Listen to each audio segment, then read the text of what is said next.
Lorsque Georges Farjas m'a aimablement sollicité à nouveau pour proposer une série de conférences dans le cadre de cette année, j'ai pensé que ce serait éventuellement une bonne idée de reconduire l'expérience de l'année dernière, où à partir du numéro que nous avions consacré à Proust dans la NRF pour les 100 ans de la publication de Du côté de chez Swann, donc j'avais essayé d'élaborer à partir de ce numéro un certain nombre de réflexions sur l'œuvre de Proust, sur sa pertinence pour notre présent.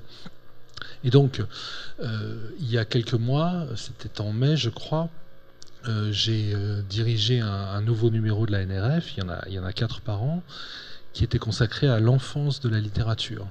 Et donc c'est à partir de ce numéro, en développant un certain nombre des idées qui sont présentes au sommaire, que je voudrais conduire donc ma réflexion de cette année. Ce numéro de la NRF avait aussi un prétexte patrimonial et commémoratif, ce qui sied tout à fait à une vieille revue comme la Nouvelle Revue Française. Il s'agissait donc il y a quelques mois non pas de célébrer les 100 ans du côté de chez Swann, mais les 70 ans d'un autre livre très différent, mais très important aussi à sa manière, les 70 ans du Petit Prince d'Antoine de Saint-Exupéry.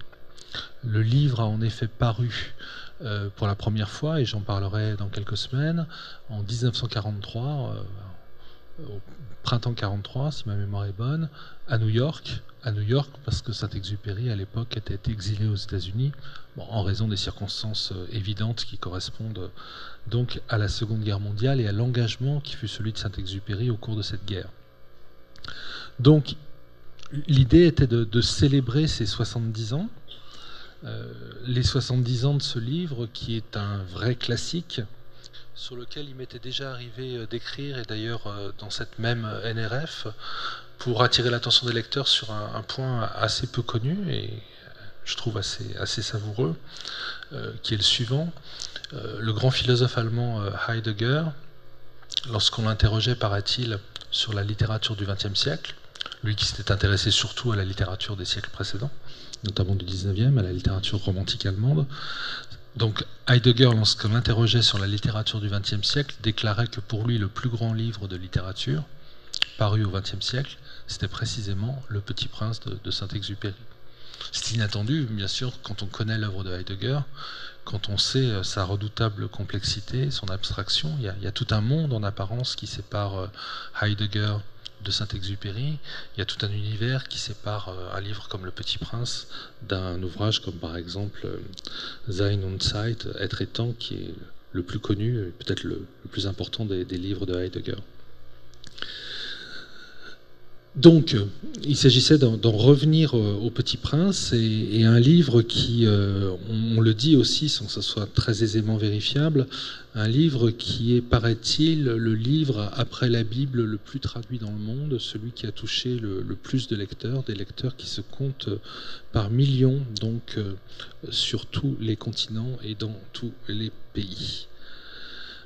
Célébrer le Petit Prince, donc c'était l'idée de ce numéro, et c'est pourquoi j'avais placé en épigraphe de celui-ci une phrase d'Antoine de Saint-Exupéry qui est très connue et que je vais vous lire, que j'ai là sous les yeux. C'est une phrase qui figure non pas dans le Petit Prince, mais dans un autre livre légèrement antérieur de Saint-Exupéry, qui est Pilote de guerre, le livre dans lequel Saint-Exupéry a évoqué son expérience de la débâcle de mai-juin 1940. À l'époque, Saint-Ex était pilote dans une unité de reconnaissance dans le nord de la France, et à ce titre, donc, il a observé dans des conditions particulièrement périlleuses, il a observé donc la déroute qu'a connue l'armée française confrontée au rouleau compresseur de l'armée allemande. Et donc une digression au sein de ce récit, au cours de laquelle donc Saint-Exupéry évoque sa propre enfance et déclare la chose suivante: l'enfance, ce grand territoire d'où chacun est sorti. D'où suis-je? Je suis de mon enfance, je suis de mon enfance comme d'un pays. Je relis peut-être cette phrase, encore qu'elle soit très, très fameuse. L'enfance, ce grand territoire d'où chacun est sorti. D'où suis-je? Demande donc Saint-Exupéry. Je suis de mon enfance, je suis de mon enfance comme d'un pays. Et en quelques mots, Saint-Exupéry fixe, je crois, de façon très frappante, une idée qui va être au cœur de mon propos au cours de ces quelques semaines, à savoir le mythe de l'enfance tel que celui-ci s'est constitué dans la littérature des 19e et 20e siècles, mythe de l'enfance considéré donc comme un pays perdu, et on pourrait même ajouter comme une sorte de paradis perdu. Écrire l'enfance, c'est dire ce pays perdu, c'est évoquer ce paradis perdu, c'est essayer de trouver une voie qui nous reconduise vers lui, tout en sachant sans doute qu'une telle tentative est vouée à l'échec et fondamentalement, essentiellement impossible. Mais c'est de cet impossible-là que naît la littérature d'enfance, ou encore l'enfance de la littérature, pour reprendre le titre donc que j'avais choisi pour ce numéro de la NRF. Alors j'essaierai dans les semaines qui viennent d'illustrer mon propos à partir de 3 grands exemples, de livres d'enfance, de livres sur l'enfance, de livres pour l'enfance. Ces 3 livres sont Alice au pays des merveilles de Lewis Carroll, dont je parlerai la semaine prochaine, Peter Pan de James Matthew Barrie, dont je parlerai dans 15 jours, et enfin, donc pour boucler la boucle et conclure ce cycle, Le Petit Prince d'Antoine de Saint-Exupéry.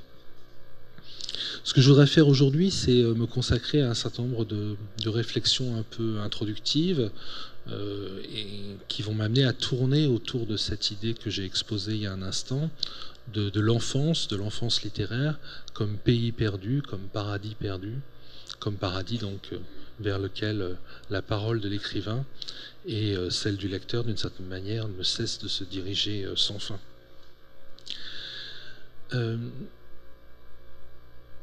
Mon hypothèse, c'est que le Petit Prince, et je développe cette hypothèse dans l'avant-propos du numéro de la NRF, mon hypothèse, c'est que le Petit Prince porte en quelque sorte à son paroxysme une certaine poésie de l'enfance qui, sous cette forme-là, en tout cas, disparaît avec lui.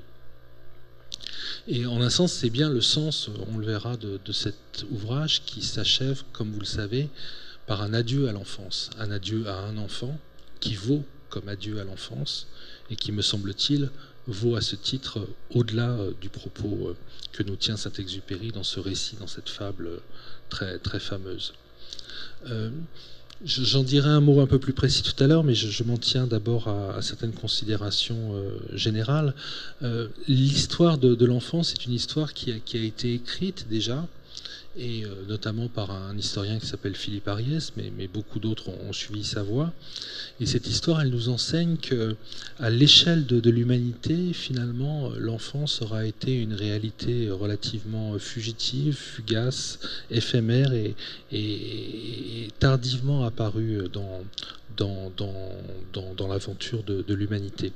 Alors ce que je dis peut sembler absurde parce que bien sûr il y a eu de tout temps, comme on dit dans les mauvaises introductions aux copies de philosophie, il y a eu de tout temps de l'enfance, il y a eu de tout temps des enfants, mais pas au sens peut-être où nous l'entendons depuis le romantisme, depuis Rousseau, depuis Chateaubriand, depuis les écrivains qui ont fait de cette réalité, disons, sociale, biologique, qu'est l'enfance, une véritable construction imaginaire qui nous parle encore aujourd'hui et qui, je l'ai dit, a été sans doute portée à son paroxysme par une certaine littérature d'enfance, Carroll, Lewis Carroll, James Barrie, Antoine de Saint-Exupéry, de telle sorte que tout cela appartienne peut-être maintenant à un relatif passé pour nous aujourd'hui. Cette mythologie de l'enfance, on la retrouve un peu partout chez les grands écrivains du 19e siècle, et même quand par ailleurs tous les opposent. Je pourrais citer, je prendrai peut-être ces exemples plus tard, Baudelaire et Victor Hugo par exemple. Mais c'est cette conception de l'enfance qui a donné naissance donc à une série de récits magnifiques dont on va essayer de voir dans les semaines qui viennent comment ils ont surgi en quelque sorte dans la littérature européenne, disons, entre le milieu du 19e siècle et le milieu du 20e siècle. Alors parlant de littérature d'enfance et m'attardant avec vous, après avoir parlé de Proust et d'autres écrivains au cours des années précédentes, m'attardant avec vous sur des écrivains comme Lewis Carroll, Barrie ou Antoine de Saint-Exupéry, je fais un choix qui peut paraître surprenant et contestable.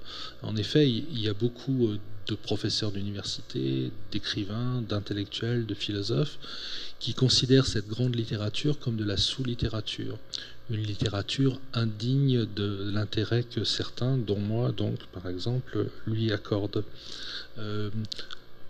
Au moment où le numéro de la NRF a paru, c'était donc en mai ou en juin, Le Monde des Livres, si vous le lisez, vous en avez peut-être gardé un souvenir, a consacré un assez long entretien entre un écrivain qui écrit pour l'enfance justement et qui s'appelle Agnès de Sarthe et moi-même, un assez long entretien, donc cette question de la littérature d'enfance.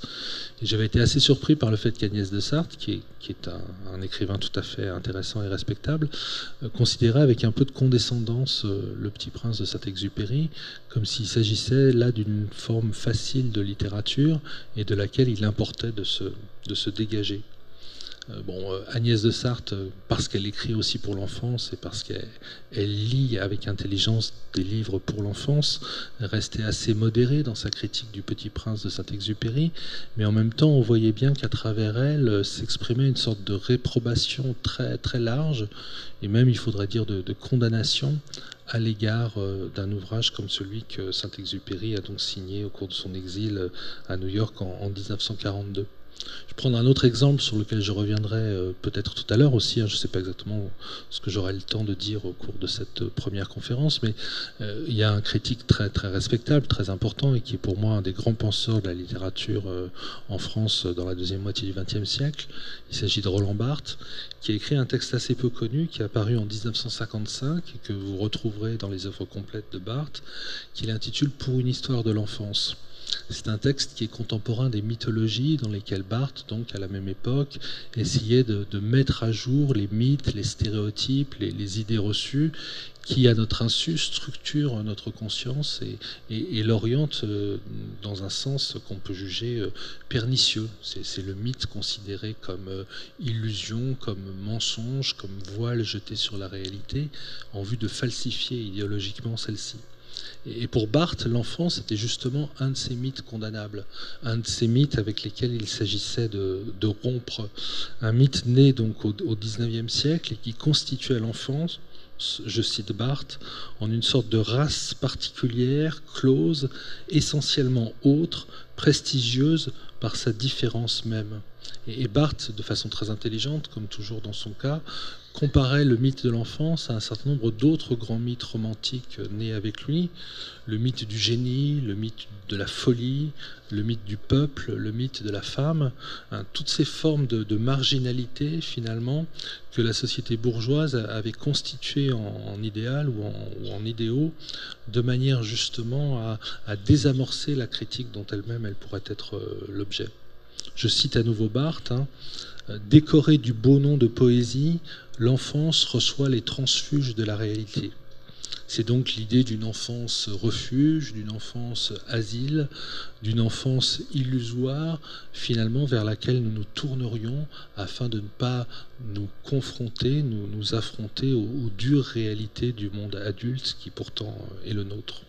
Alors bien sûr, mon hypothèse est tout autre que celle de Barthes.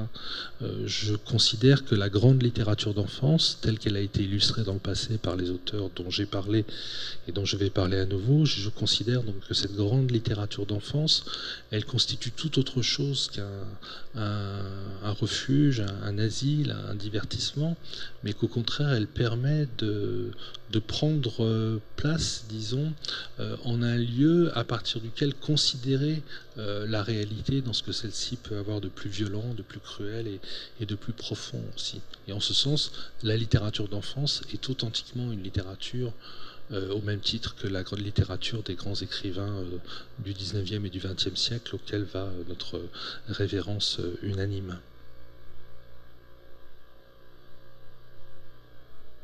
Alors quand je dis que Le Petit Prince a porté à son paroxysme une certaine littérature d'enfance, et du même coup a clos peut-être une époque, je n'ignore pas bien sûr qu'aujourd'hui on continue à écrire pour les enfants. C'est même une réalité sur laquelle il serait difficile de fermer les yeux. Si vous vous intéressez un peu au monde de l'édition tel que celle-ci va, c'est-à-dire mal, mais plus ou moins, selon les secteurs concernés. Si vous vous intéressez au monde de l'édition, donc vous savez que l'un des secteurs les plus florissants, c'est encore et toujours celui de la littérature dite pour les enfants. Il y a de grands livres qui s'écrivent pour les enfants, et heureusement, il y a encore des enfants en grand nombre pour délaisser les divers écrans qui les sollicitent et ouvrir un livre, lire ce livre ou se le faire lire par un adulte. Tout cela continue à produire des textes de très grande qualité.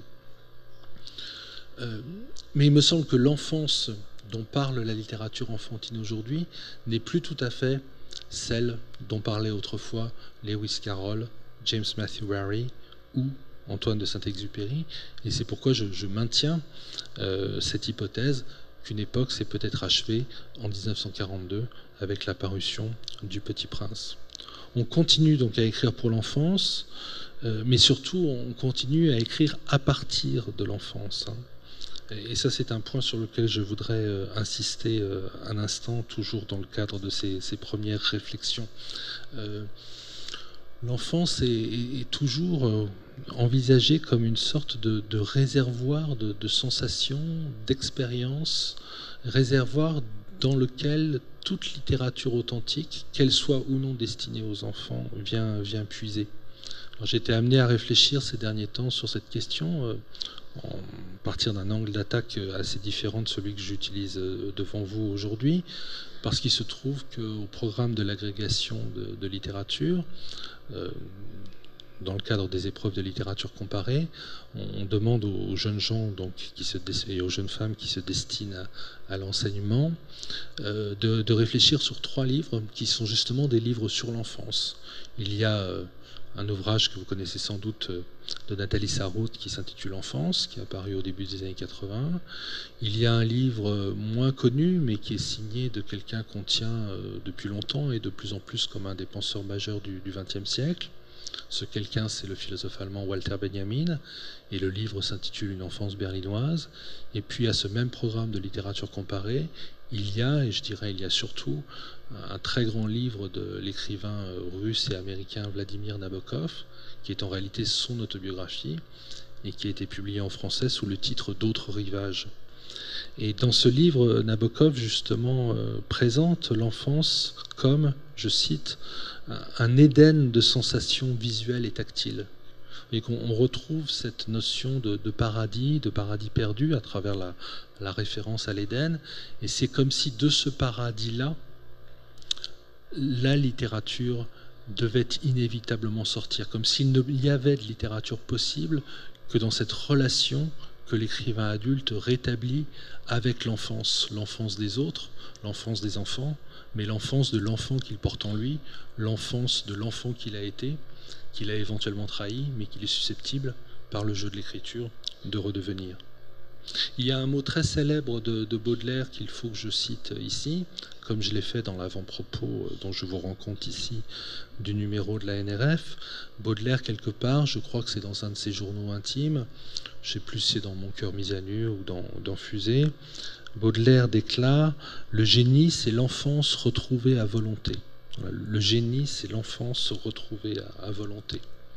Pour que l'enfance soit retrouvée, bien sûr, il faut d'abord qu'elle ait été perdue. Mais c'est ce mouvement de résurrection, au sens étymologique du terme, c'est ce mouvement de résurrection de l'enfance qui ferait le génie poétique et qui serait la condition même de possibilité de l'œuvre artistique, de l'œuvre littéraire. Alors, outre Nabokov, outre Sarraute, outre Benjamin, outre Baudelaire, outre Rousseau, outre Hugo, pour nommer à nouveau les écrivains auxquels je me suis déjà référé, on trouve bien sûr de très nombreux exemples à citer à l'appui d'une telle thèse. Chateaubriand ou Proust, par exemple, mais jusqu'à la petite monnaie des romans contemporains qui très souvent sont des romans d'enfance, sont des romans par lesquels, sur le mode de l'autobiographie ou de l'autofiction, l'auteur revient en quelque sorte donc vers ce passé qui a été le sien. Un passé, je cite à nouveau Walter Benjamin, un passé, nous dit Benjamin donc, un passé qui réclame une rédemption. Et Benjamin ajoute qu'une infime partie de ce passé, rédimé ou susceptible de l'être, se trouve être placé en notre pouvoir. En ce sens, le pouvoir de l'écrivain, ce serait d'appeler ce passé perdu pour autoriser la rédemption qu'il espère ou qu'il attend.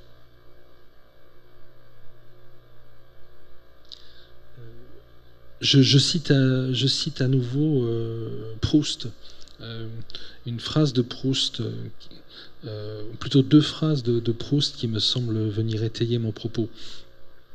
Dans Le Temps retrouvé, c'est pour faire un peu le lien avec ce qui avait été dit l'année dernière, Proust dit, dans les toutes dernières pages de La Recherche du temps perdu, donc, il n'y a de paradis, je cite approximativement, mais l'idée est là, il n'y a de paradis que perdu.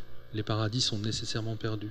C'est par la perte, en quelque sorte, qu'une expérience se constitue en expérience paradisiaque. Ce qui me semble être une remarque particulièrement juste, parce qu'elle montre bien en quoi la création artistique est fondamentalement solidaire d'une expérience mélancolique du deuil. C'est par la perte que ce qui a été se constitue en une réserve possible de sens vers laquelle l'écrivain, l'artiste, se met en situation de revenir interminablement. Première citation de Proust. Deuxième citation de Proust. Voilà ce que celui-ci écrit. Toujours, je crois, dans Le Temps retrouvé. Quand nous avons dépassé un certain âge, l'âme de l'enfant que nous fûmes et l'âme des morts dont nous sommes sortis viennent jeter à poignée leurs richesses et leur mauvais sort, demandant à coopérer aux nouveaux sentiments que nous éprouvons et dans lesquels, effaçant leur ancienne effigie, nous les refondons en une création originale. Pour l'écrivain adulte, passé du moins un certain âge, eh bien, il y a ce retour en quelque sorte, ce retour dans sa vie de l'enfantin, du défunt, et c'est ce retour conjugué en quelque sorte qui fait irruption dans l'existence de l'auteur et qui l'appelle en quelque sorte à faire œuvre à son tour. Alors cette idée, elle est particulièrement bien exposée et développée par un écrivain contemporain que je cite et à la lecture duquel je vous renvoie. Il s'agit d'un romancier et philosophe qui s'appelle Pierre Péju, qui d'ailleurs doit venir à Nantes dans quelques semaines pour parler au Pianoctel, si ça vous intéresse. Et Pierre Péju a écrit un livre qui s'intitule « Enfance obscure » et dans lequel justement il propose une méditation sur cet enfant mort en nous que la littérature en quelque sorte appelle à revivre. Et il crée un néologisme qui me semble particulièrement brillant et donc que je voudrais vous livrer, vous soumettre. Il parle de l'enfantin, donc cette part d'enfance en nous, cette part morte d'enfance en nous, qu'il s'agit d'une certaine manière de faire revivre. Il parle de cet enfantin en termes nouveaux et le baptise donc l'enfantôme, en un seul mot. C'est un mot valise en quelque sorte, donc évidemment formé de la rencontre des mots enfant et du mot enfant et du mot fantôme. Voilà, l'enfance de la littérature, c'est cela. C'est une histoire d'enfantôme, d'enfants disparus et appelés à revenir, mais sur ce mode fantomatique de la perte et d'une sorte de présence-absence en quelque sorte.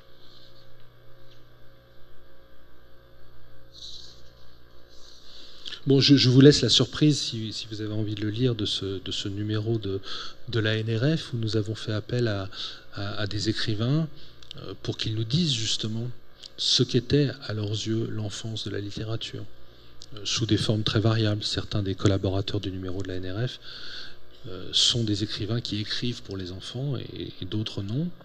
Nous avons demandé aussi à certains écrivains, et malheureusement très peu ont répondu favorablement à notre demande. Nous leur avons demandé de nous livrer des textes qu'ils avaient écrits enfants et de commenter en quelque sorte ces textes.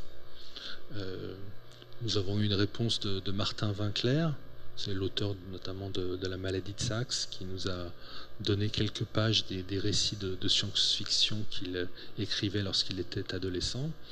Et puis vous trouverez dans ce même numéro, si cela vous intéresse, 2 poèmes de Fête des mers, écrits il y a donc bien longtemps, malheureusement aujourd'hui, par les 2 co-rédacteurs en chef de la Nouvelle Revue Française, à savoir Stéphane Hautguy et moi-même. Mais je vous laisse la surprise de ces lectures si cela vous intéresse. Et puis il y a des choses plus sérieuses aussi, bien sûr. Il y a toute une série de textes donc, autour du Petit Prince, des brouillons. On ne cesse pas de trouver et de publier des brouillons de Saint-Exupéry. Donc il y a eu toute une série de publications qui ont été motivées par le 70e anniversaire dont je vous parlais tout à l'heure. Et on a publié donc chez Gallimard, bien sûr, aussi un certain nombre de dessins de Saint-Exupéry qui n'ont pas été repris dans la version définitive du Petit Prince telle que vous la connaissez. Il y a un certain nombre de textes sur le Petit Prince aussi, et qui permettent de bien comprendre aussi quelle était la diffusion de ce livre dans le monde. Un philosophe chinois parle du Petit Prince, un romancier japonais. Voilà. Enfin, je ne rentre pas dans le détail, de ce sommaire. Avant d'en venir à quelle heure est-il ? Avant d'en venir à mon propos lui-même, je boucle la boucle en quelque sorte de ces remarques préliminaires en revenant donc à la phrase de Saint-Exupéry que j'avais choisi de placer en épigraphe de ce numéro. Je la rappelle, hein. L'enfance, ce grand territoire d'où chacun est sorti. D'où suis-je ? Je suis de mon enfance. Je suis de mon enfance comme d'un pays. Que l'enfance soit un pays, donc Saint-Exupéry le dit. Et il le fait en utilisant une image qui est plutôt étrange si on y réfléchit. Parce que l'enfance, c'est une catégorie qui relève plutôt du temps que de l'espace. L'enfance, c'est moins un pays qu'une époque, si l'on veut. En tout cas, une époque différente pour chaque individu.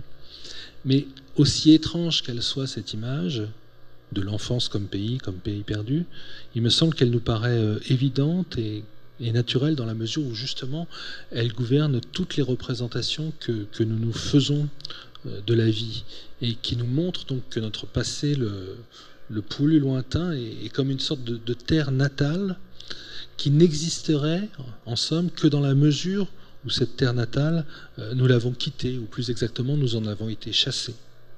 Si bien que seul existe désormais le regard rétrospectif en quelque sorte que nous pouvons poser comme un exilé sur ce paradis, je le répète, qui nous est désormais interdit.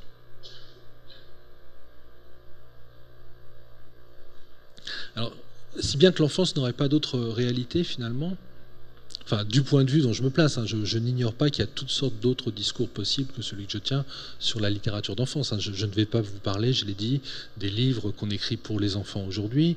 C'est un domaine qui est tout à fait passionnant. Et d'ailleurs, il y a des gens à Nantes qui sont des spécialistes de cette question et qui auraient des choses beaucoup plus intéressantes à en dire que ce que moi je peux en dire. C'est pourquoi je n'en parle pas. Je leur laisse le soin d'explorer ce territoire. Donc je ne parle pas de la littérature d'enfance telle qu'elle existe aujourd'hui. Hein.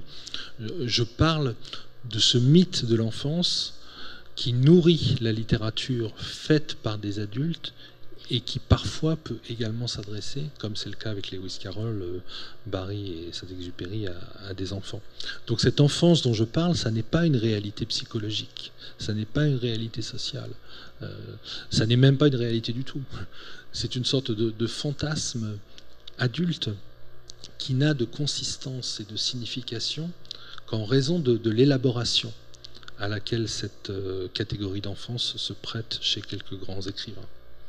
D'ailleurs, on peut s'interroger sur l'éventuelle réalité de ce que nous nommons l'enfance. Enfin, en tout cas, je le ferai pour ma part. Hein. Et j'irai même jusqu'à dire, c'est une idée que je développe notamment dans le cours d'agrégation dont je vous parlais tout à l'heure, et que j'avais développé également, ou en tout cas introduite dans l'avant-propos du numéro de l'ANRF, on pourrait même aller jusqu'à dire qu'il n'y a pas de souvenir d'enfance, qu'il n'y a pas d'enfance, ou disons qu'il n'y a pas d'enfance hors du souvenir que nous nous en faisons et qui relève de la fabrication fantasmatique. Si je me permets de dire une chose comme ça qui peut sembler une énormité, c'est parce que j'ai quand même des arguments à faire valoir en faveur de cette théorie. Et ces arguments, je les trouve notamment dans l'œuvre de Sigmund Freud, et plus particulièrement dans un livre de Sigmund Freud qui m'a toujours semblé particulièrement éclairant sur ce terrain où nous nous situons aujourd'hui, qui est le livre de lui qui s'intitule Un souvenir d'enfance de Léonard de Vinci.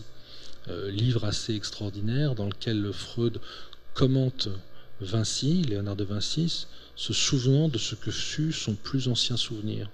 Et Vinci, paraît-il, enfin moi je ne sais pas, j'ai pas lu le texte de Vinci, j'ai lu seulement le récit qu'en fait Freud.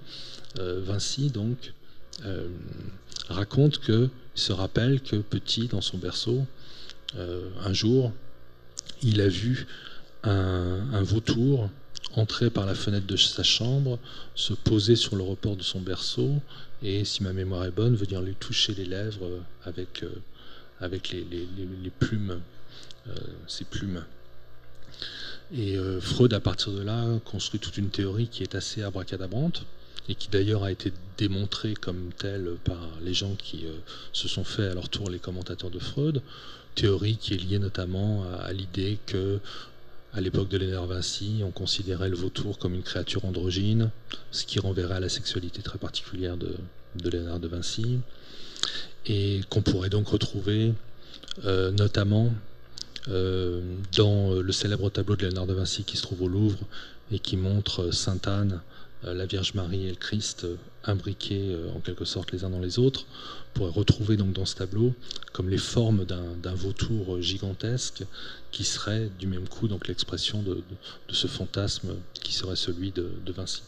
Bon, tout ça a été dénoncé comme relevant de la pure affabulation de la part de Freud. Freud se trompe en interprétant ce souvenir d'enfance de Léonard de Vinci, mais en se trompant, le paradoxe génial, c'est qu'il aboutit malgré tout à une vérité, et cette vérité, c'est celle qui consiste à dire qu'il n'y a pas de souvenir d'enfance, au sens où tout souvenir d'enfance est une fabrication fantasmatique du fait de l'adulte qui, croyant se souvenir, en réalité imagine. C'est ce que dit Aragon aussi, notamment dans ce grand livre de la fin de sa vie qui s'intitule Blanche ou l'oubli, et dont le leitmotiv est le suivant: je me souviens, non, j'imagine. Ce qu'on prend pour un souvenir est en fait une fabrication de l'imagination, et à ce titre, l'enfance, ou en tout cas notre enfance, l'enfance n'existe jamais que comme le produit de cette réélaboration qui en dit plus sur l'adulte qui croit se souvenir que sur l'enfant que celui-ci a été.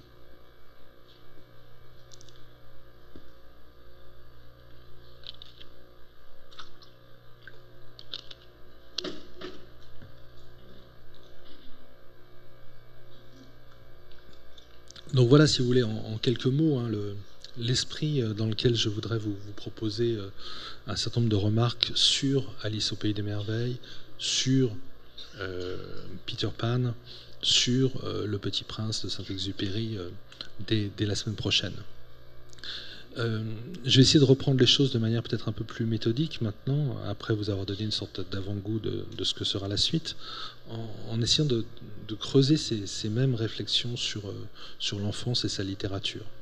Il y a quelque chose que tous les gens qui ont réfléchi sur la question disent, et que je vais dire à mon tour, après eux, je vais répéter en quelque sorte. C'est un peu un lieu commun, un poncif de la critique, mais comme souvent, les lieux communs et les poncifs sont porteurs d'une certaine forme de vérité.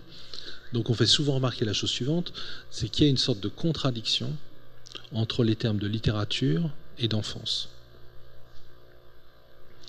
Tel point que parler de littérature d'enfance, c'est en quelque sorte se rendre coupable, si on peut dire ça comme ça, d'une sorte d'oxymore. Pourquoi ? Eh bien parce qu'étymologiquement, l'enfant, c'est-à-dire l'infans en latin, c'est celui qui ne parle pas. C'est celui qui n'a pas encore accès au langage oral et a fortiori au langage écrit, à ce langage écrit auquel renvoie le mot même de littérature. Donc lorsque l'on parle, comme je le fais aujourd'hui et comme beaucoup d'autres personnes le font également, lorsqu'on parle de littérature d'enfance ou d'enfance de la littérature, en réalité on rapproche deux termes de telle sorte qu'on met en relation un silence, celui de l'enfance, avec une parole, celle de la littérature, du roman, de la poésie.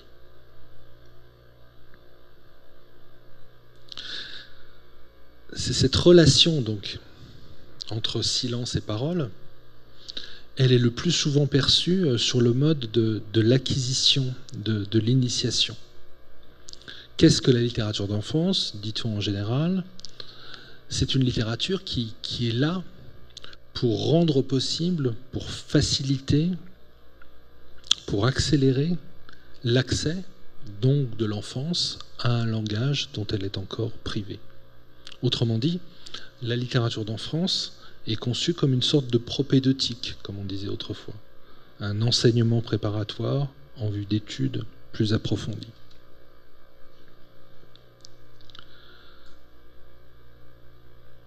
Pour qu'il y ait littérature, et donc littérature d'enfance, il faut qu'un passage ait été opéré d'un silence qui est donné comme primitif, un hypothétique état premier de l'histoire individuelle ou collective, passage donc d'un silence primitif à une écriture qui, elle, est vue comme correspondant à un stade ultérieur et supposément supérieur de l'humanité.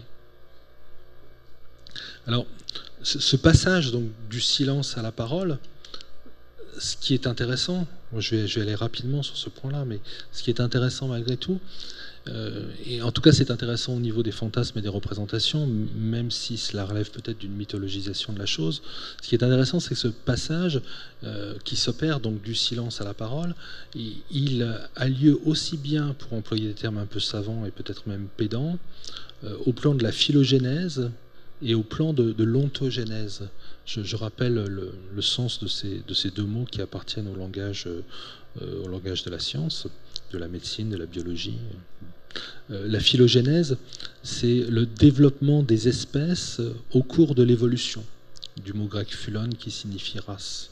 L'ontogénèse, au contraire, c'est le développement non pas de l'espèce ou des espèces, mais le développement de l'individu, de chaque individu, depuis la fécondation jusqu'à l'état adulte. Et au XIXe siècle, notamment, il y a eu un certain nombre de savants, j'en parle un peu dans mon livre sur Joyce, parce que c'est quelque chose à quoi Joyce se réfère dans l'un des chapitres d'Ulysse. Il y a eu donc au XIXe siècle une grande rêverie, dont on pourrait sans trop de difficulté, je crois, questionner les soubassements philosophiques et idéologiques. Il y a eu au XIXe siècle toute une grande rêverie qui voulait qu'il y ait une sorte de parallélisme entre le développement de la phylogénèse et le développement de l'ontogénèse. Ce qui veut dire donc que les individus se développent de la même manière que l'espèce à laquelle ils appartiennent. Je vous donne juste un exemple très clair et très simple. C'est de cette confusion-là, entre phylogénèse et ontogénèse, que naissent toutes les théories du XIXe siècle, mais qui persistent jusqu'à aujourd'hui, et qui posent par exemple que les sociétés humaines évoluent comme les êtres humains, passant de la naissance à la maturité, et de la maturité à la vieillesse, puis de la vieillesse à la mort. Lorsque Paul Valéry, dans La crise de l'esprit, déclare « Nous autres civilisations, nous savons que nous sommes mortels », eh bien, il pose comme ça, sans le dire, un signe d'égalité entre phylogénèse et ontogénèse. Il considère qu'il va de soi que les civilisations suivent le même parcours que les individus qui les font. Ce qui est loin d'être acquis. C'est bien sûr une sorte de métaphore dont les implications, notamment politiques, demandent sérieusement à être mises en question. Alors je ferme cette parenthèse, et pour en revenir à mon sujet, c'est-à-dire quand on parle de l'enfance de la littérature et de la littérature d'enfance, vous voyez bien que par ce chiasme qui s'opère, on sous-entend déjà qu'il existe ainsi une relation entre les différentes étapes que l'individu parcourt pour accéder à la parole et les étapes qui ont été autrefois parcourues par l'humanité elle-même pour inventer la littérature et pour passer donc du silence primitif dans lequel elle était confinée à la possibilité d'une expression sophistiquée telle que celle dont la poésie et le roman témoignent. Lorsqu'on se situe sur un tel terrain, en fait, eh bien, on explique par exemple que, et c'est vrai, que la littérature orale a précédé la littérature écrite qui est née d'elle. On dit souvent, pour autant qu'on le sache d'ailleurs, que aussi bien avec l'Iliade et l'Odyssée qu'avec les chansons de geste, finalement il y a eu d'abord ce qu'on appelle soit les Aèdes, soit les Trouvères, et que c'est seulement dans un second temps, bien des années après, que ce qui était de l'ordre de la parole poétique s'est trouvé fixé en un texte. Eh bien, il en irait de même pour l'individu, pour l'enfant. L'enfant qui est d'abord celui à qui on raconte, à qui on lit, qui appréhende la littérature à la façon d'une parole reçue, qui se singularise et se distingue de la parole ordinaire avant que d'avoir accès au texte littéraire lui-même. Et comme si donc il y avait d'une certaine manière donc le passé de l'humanité communiquait avec le passé de chacun d'entre nous et que nous repassions donc en tant qu'individus par ce processus qui a été celui que l'humanité autrefois a connu. Et là encore, je ne suis pas en train de dire que les choses se passent véritablement comme ça. Je suis en train de dire que c'est ainsi qu'on se les représente de manière à fonder et à formuler ce mythe de l'enfance dont on va voir dans les semaines qui viennent comment il se trouve repris donc par Lewis Carroll, James Barrie et Antoine de Saint-Exupéry. Et que cette idée soit fausse ou vraie, à mon avis elle n'est ni fausse ni vraie, mais elle est tout simplement invérifiable, que cette idée soit fausse ou vraie, en tout cas elle touche à quelque chose de très... Elle fait vibrer une corde très, très, très forte, je crois, à l'intérieur de nos propres consciences et de nos sensibilités. Parce qu'elle nous rappelle l'enfant que nous avons été. Hein. Un enfant qui s'est tourné vers un adulte, le plus souvent sa mère ou parfois son père, un enfant qui s'est tourné vers un adulte pour recevoir de lui cette parole dans laquelle il a grandi, et qui lui a permis de comprendre, selon le mode qui lui était accessible à ce stade de son développement, c'est-à-dire en général la fable, le conte, etc., lui a permis donc de comprendre tout cela et d'accéder à cette conscience qui finalement est celle de l'adulte. C'est l'expérience du « il était une fois ». L'enfant qui écoute sa mère lui raconter un conte, par cette simple formule du « il était une fois » en français. En anglais, on dit « once upon a time ». En japonais, on dit « mukashi, mukashi », il y a longtemps, longtemps. Et bon, chaque langue a une expression du même ordre. Et bien, par cette expérience du « il était une fois », l'enfant comprend que quelque chose se passe dans la parole, quelque chose par quoi la parole poétique fait sécession de la parole ordinaire, pour se placer sous un autre régime que cette parole ordinaire et ouvrir une voie d'accès à une autre forme d'intelligence du monde.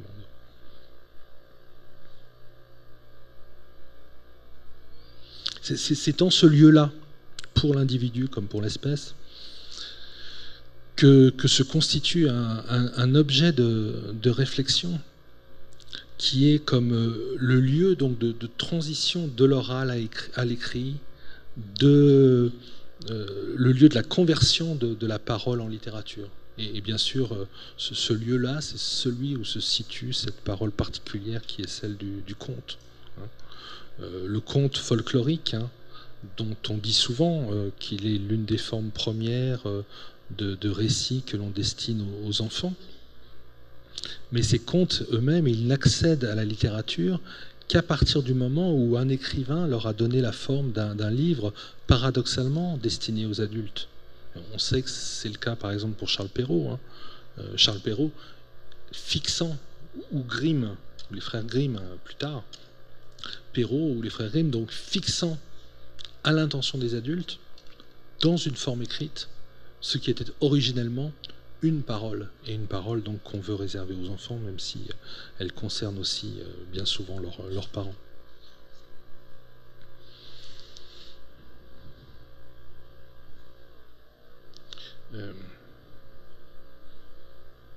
Pour qu'il y ait de la littérature d'enfance, il faut ainsi qu'il y ait de la littérature au sens que je viens de dire. Mais il faut aussi, et ça peut sembler absurde, et c'est pourtant vrai, qu'il y ait de l'enfance. Qu'il y ait de l'enfance, c'est la seconde condition d'existence de la littérature d'enfance.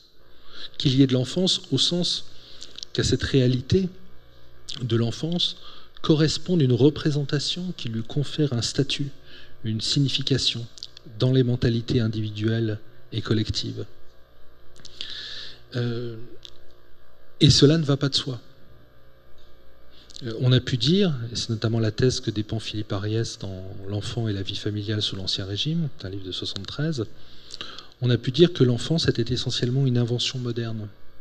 Je rappelle la thèse d'Ariès, je la rappelle d'autant plus rapidement qu'elle me laisse plutôt perplexe, voire franchement dubitatif, mais Ariès explique donc qu'au XVIIe siècle, plutôt à partir de la fin du XVIIe siècle, la baisse de la mortalité et de la fécondité ont créé les conditions de la valorisation de l'enfance. Autrement dit, si je caricature un petit peu la réflexion qui est celle d'Ariès, jusqu'à la fin du XVIIe siècle, jusqu'au XVIIIe siècle, disons, on prêtait peu d'attention aux enfants parce qu'à peine nés, ils étaient déjà morts et aucune relation véritable ne pouvait s'établir avec eux. Et il a fallu ce changement démographique dont parle Ariès pour que l'enfance se mette enfin à exister en tant que personne biologique, si j'ose dire, mais aussi en tant que support d'une relation affective possible. Bon, je précise tout de suite que cette thèse me semble absolument infondée parce qu'on pourrait sans difficulté avancer de très nombreux contre-exemples et montrer comment dans la littérature antérieure au XVIIIe siècle, dans la littérature médiévale, dans la littérature antique et dans d'autres littératures, comme par exemple la littérature japonaise, l'enfant existe bien avant la date de naissance que Philippe Ariès détermine ou prétend déterminer pour l'enfance. Vous savez, il y a un passage assez amusant enfin si on a un peu le sens de l'humour noir, de Voyage au bout de la nuit de Céline, où il y a le petit Bébert qui est en train de mourir, et donc vous avez Bardamu qui assiste impuissant à cette agonie, et qui se rappelle qu'il a lu autrefois sur les bancs de l'école Montaigne, et particulièrement une très belle lettre dans laquelle Montaigne essaye de consoler son épouse de la perte d'un de leurs enfants. Et Céline ironise sur le ton sarcastique qui est le sien en disant « Ah oui, elle est vraiment bien cette lettre, elle devait être bien contente, Madame Montaigne, que son mari lui remonte le moral comme ça. » L'exemple de Montaigne est un exemple qu'on donne toujours parce que, paraît-il, Montaigne lui-même ignorait combien il avait eu d'enfants, tellement était grand le nombre de ceux qu'il avait perdus. Bon. En fait, par curiosité, je suis allé voir dans les essais quand même, et Montaigne est beaucoup plus intelligent et sensible, beaucoup plus sensible et donc intelligent que la réputation que lui ont fait certains critiques et historiens. Mais en tout cas, Céline ironisant donc montre bien à quel point ce type de démonstration est complètement inadapté à l'expérience à laquelle elle prétend s'appliquer. Bon. Donc j'ai dit ce que je pensais du livre de Philippe Ariès, mais malgré tout, j'en reviens à lui. Et même si Ariès se trompe, à mon sens, sur le terrain de la psychologie, il pointe malgré tout du doigt un phénomène qui est, lui, totalement irréfutable, c'est-à-dire effectivement le surgissement dans la conscience européenne de cette question de l'enfance. Et ce surgissement, il se marque notamment avec la parution en 1762 du fameux livre de Rousseau intitulé Émile ou de l'éducation, qui est en effet, enfin pour autant que je sache, je ne suis pas philosophe et moins encore historien de la philosophie, mais qui est d'après ce qu'en disent les spécialistes, le premier ouvrage dans lequel se trouve pris en compte de façon philosophique la spécificité de l'enfance. Rousseau dit, et peut-être donc est-il le premier à le dire, Rousseau dit qu'on ne peut pas penser l'enfance à partir de l'âge adulte si on ne prend pas en compte justement ce qu'elle a d'irréductible à l'âge adulte. Je cite une phrase de l'Émile, « L'enfance a des manières de voir, de penser, de sentir qui lui sont propres. Rien n'est moins sensé que de vouloir y substituer les nôtres, et j'aimerais autant exiger qu'un enfant eût 5 pieds de haut que de jugement à 10 ans. » Je ne vais pas rentrer dans tous les développements que j'avais prévu de vous proposer, parce que je vois que le temps avance, mais l'idée que je voulais souligner, c'est donc la suivante. L'objet littérature d'enfance naît de la conjonction de deux histoires qui rendent celui-ci possible. Une histoire de la littérature et une histoire de l'enfance. Et ces deux histoires-là, elles se rejoignent pour constituer le terreau à partir duquel va émerger cette mythologie de l'enfance dont j'aimerais vous dire dans les semaines qui viennent comment elle se trouve traduite donc dans les livres de Lewis Carroll, de Barry et de Saint-Exupéry. Tout cela de sorte que la littérature d'enfance, elle se trouve solidaire donc d'une représentation de la littérature comme transcription, expression, transformation d'une poésie des origines, du peuple, de l'âme collective, mais solidaire également d'une représentation de l'enfance comme état primitif, innocent, vrai de l'humanité. Donc, une mythologie de l'enfance, j'insiste à nouveau sur ce point, en phase avec le rousseauisme, avec le romantisme. Une mythologie de l'enfance qui détermine très largement le genre littéraire qui va en constituer le lieu d'invention, le lieu de traduction. C'est ici que je reviens au texte de Barthes dont je vous parlais tout à l'heure, pour une histoire de l'enfance, texte de 1955, où Barthes montre bien comment cette mythologie de l'enfance, elle est l'un des produits donc, de cette grande révolution romantique à laquelle il fait allusion. Le XIXe siècle a inventé, au temps du romantisme, quelques innocences, c'est le terme de Barthes, l'enfance, le génie, la folie, le peuple. On pourrait ajouter la femme aussi. Et vous voyez bien comment ces formes d'innocence sont toutes en lien les unes avec les autres. Enfance, génie, folie, peuple, femme.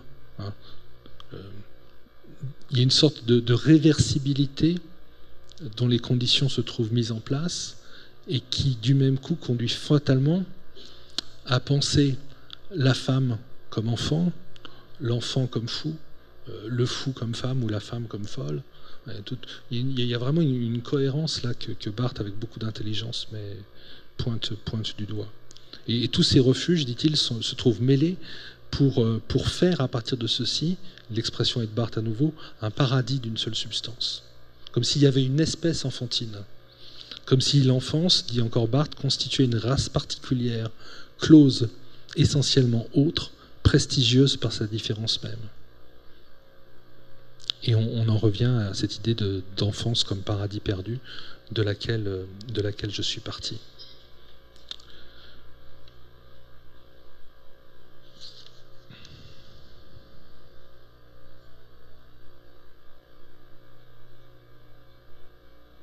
Alors les œuvres dont il va être question, et je vais m'arrêter dans 5 minutes pour laisser un peu de temps aux questions, les œuvres dont il va être question dans les semaines qui viennent s'inscrivent tous dans ces repères que je viens d'essayer de mettre en place. Ce sont des œuvres qui trouvent leur cohérence dans une certaine représentation mythologique de l'enfance, conçue donc comme un certain état primitif de l'individu, de l'humanité, état primitif que la littérature pourrait exprimer et vers lequel elle permettrait de se retourner également.